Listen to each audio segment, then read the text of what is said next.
Respected parents, सबको सबसे पहले प्रणाम। मेरे जीवन में दो व्यक्ति ऐसे आए जिन्होंने मुझे ओवरनाइट करोड़पति बनाया।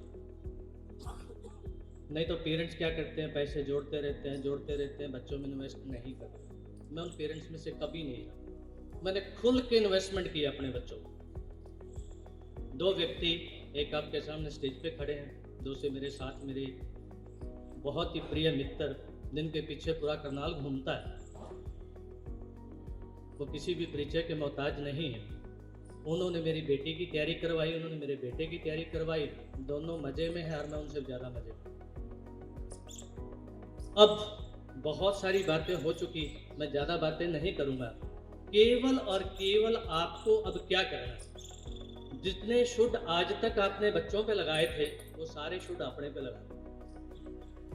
अगर आप अपने बच्चों को यहाँ पर देखना चाहते हो, स्क्रीन पे चलते हो देखना चाहते हो, सारे शुड अपने पे लगा लो। बच्चा जाग रहा है तो मुझे भी जागना है। बच्चा खाना नहीं खा रहा तो मुझे भी नहीं खाना। उससे पहले पूछना क्यों नहीं खा रहा। उसको बिल्कुल भी मेंटल प्रेशर नहीं देना कि उसको तो एक आया तेरा 10 क्यों आया। ना, वो कोई मायने नहीं रखता। उसकी फिजिकल फिटनेस क्या है, मम्मी की जिम्मेवारी है। घर में टीवी चल रहा है, बंद कीजिए, नहीं चलाना। वो 2 साल तक संन्यास, बिल्कुल टीवी एकदम बंद। अगर घर में आपने उसको 2 साल एटमॉस्फेयर दे दिया तो बच्चा कभी भी मुड़ के पीछे देखने वाला नहीं। जब मेरे बेटे ने NTSC लेवल 1 किया, 2 किया, पता नहीं कितने इंस्टीट्यूशन थे, किस किस का नाम दो, जो मुझे कहते थे बच्चा दे दो जी फ्री में, कुछ नहीं लेंगे आपसे।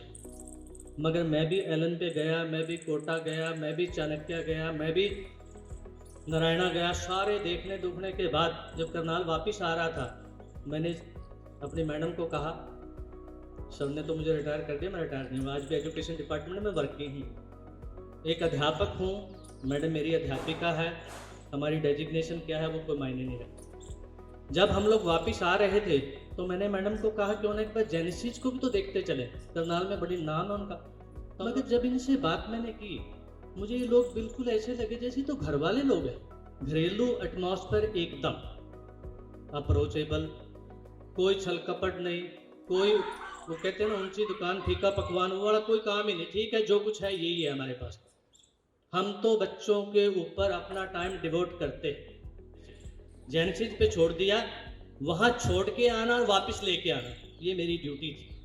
पूरे 2 साल में कभी भी मैंने वो ड्यूटी मिस नहीं की, हमेशा उसके साथ रहा। इनको मैंने इतना तंग किया कि शायद रात को भी मेरे से डरने लग गए। इनका रिजल्ट हर बार मैंने इनकी मैंने सर प्लीज की चेक कराओ, क्योंकि जैसे वो पेपर दे के आता था ना, मैं उसके मार्क्स लगा देता था कि आज आएंगे हमारे 710, आज 705, उससे कम आते थे उसके, तो मैं उसी टाइम चेक करवाता था कि ये क्वेश्चन आपके रेक्टिफाई कीजिए। तो हमने इनको छोड़ा कभी नहीं। ये मेरे से तंग बहुत रहे 2 साल, मगर उसका शायद मुझे तो बहुत फ़ायदा हुआ कि मेरे बेटे ने फर्स्ट अटेम्प्ट के अंदर एम्स क्लियर किया, नीट क्लियर किया, IAS और 97% लेके +2 क्लियर किया। उसका सपना था कि मुझे साइंटिस्ट बनना है पापा, इसलिए उसने मेडिकल नॉन मेडिकल दोनों रखी थी। हमने सबसे पहले एडमिशन लिया, वहाँ से लेके उसको बेंगलोर आया, बेंगलोर में एडमिशन लिया। मगर मेरे दिल में कहीं ना कहीं चल रहा था नहीं, पुत्र तो डॉक्टर होना ही चाहिए। मैंने उसका ब्रेन वॉश करवा दिया वहाँ IISc बेंगलोर में। उन्होंने कहा कि बेटा कोई गॉडफादर है यहाँ पर।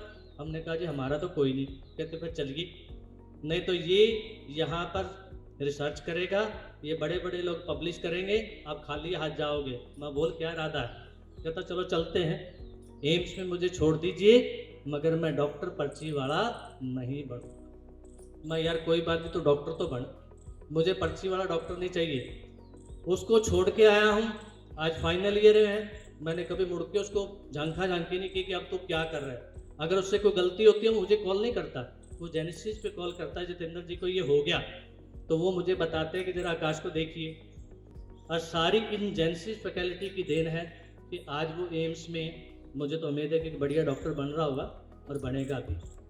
तो पेरेंट्स, आप अपने बच्चों को बिल्कुल लाइट मूड में रखिए, उनके दोस्त बनिए, तभी वो अपने मन की बात आपको बताएंगे। अगर आप उनके बॉस बन गए ना, तो वो आपसे हर बात पे झूठ बोलता। और जिस दिन बच्चे ने झूठ बोलना शुरू कर दिया तो समझो वो डिप्रेशन में 100% जाएगा। कभी भी 2 साल में सभी दिन एक जैसे नहीं होते, कभी भी वो टॉप नहीं कर सकता। कभी उसके ज़्यादा मार्क्स आएंगे, कभी कम मार्क्स आएंगे। आपको उसे मेंटली हेल्दी रखना है, उसे फिजिकली फिट रखना है। आज भी मेरे घर पे कोट है जो मैंने बनाया, तो उसकी मम्मी मेरे से पूछ रही है मिस्त्री लगा के कर क्या रहे हो, सारी छत में सुराख क्यों करे जा रहे हो। माँ आप शाम को देखना क्या होगा। तो मैं और मेरा बेटा दोनों खूब खेलते, क्योंकि मुझे ये था कि ये सारा दिन इतना ज़्यादा थक जाता है कि शाम को मुझे इसे फिजिकली फिट करना है।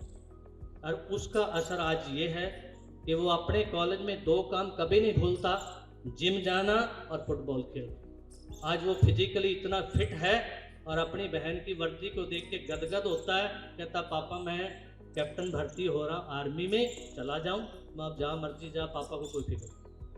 तो पेरेंट्स, ये वो घर है जिसमें बच्चा छोड़ने के बाद पहली बात तो आपको कभी पश्चाताप होगा नहीं, मगर सभी शुड आपने अपने ऊपर पहले लगाने हैं।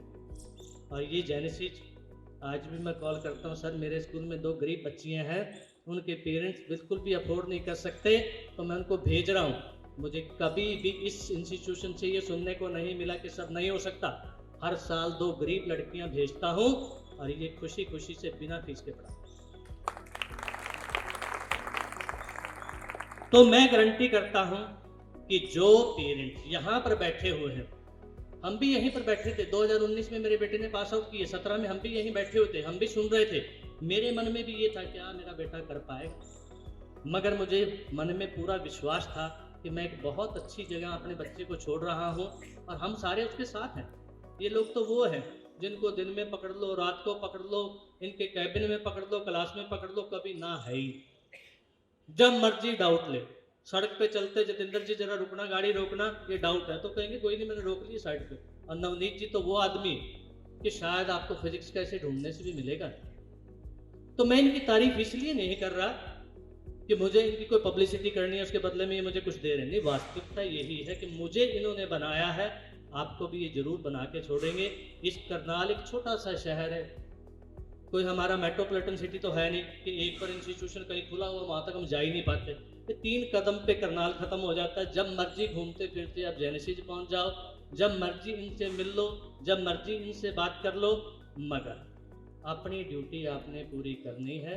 अगर आप अपनी ड्यूटी पे पूर्ण हो तो आपके बच्चे जो हैं वो आपको कभी भी ऐसा नहीं होगा कि रिजल्ट नहीं देंगे। हमें किसी भी इंस्टीट्यूशन को चूज क्यों करना चाहिए, उसकी कंसिस्टेंसी देखिए आप कि पिछले साल रिजल्ट क्या था, उससे पिछले साल क्या था, उससे पिछले साल क्या था, उससे पिछले साल क्या था, उससे पिछले साल क्या था।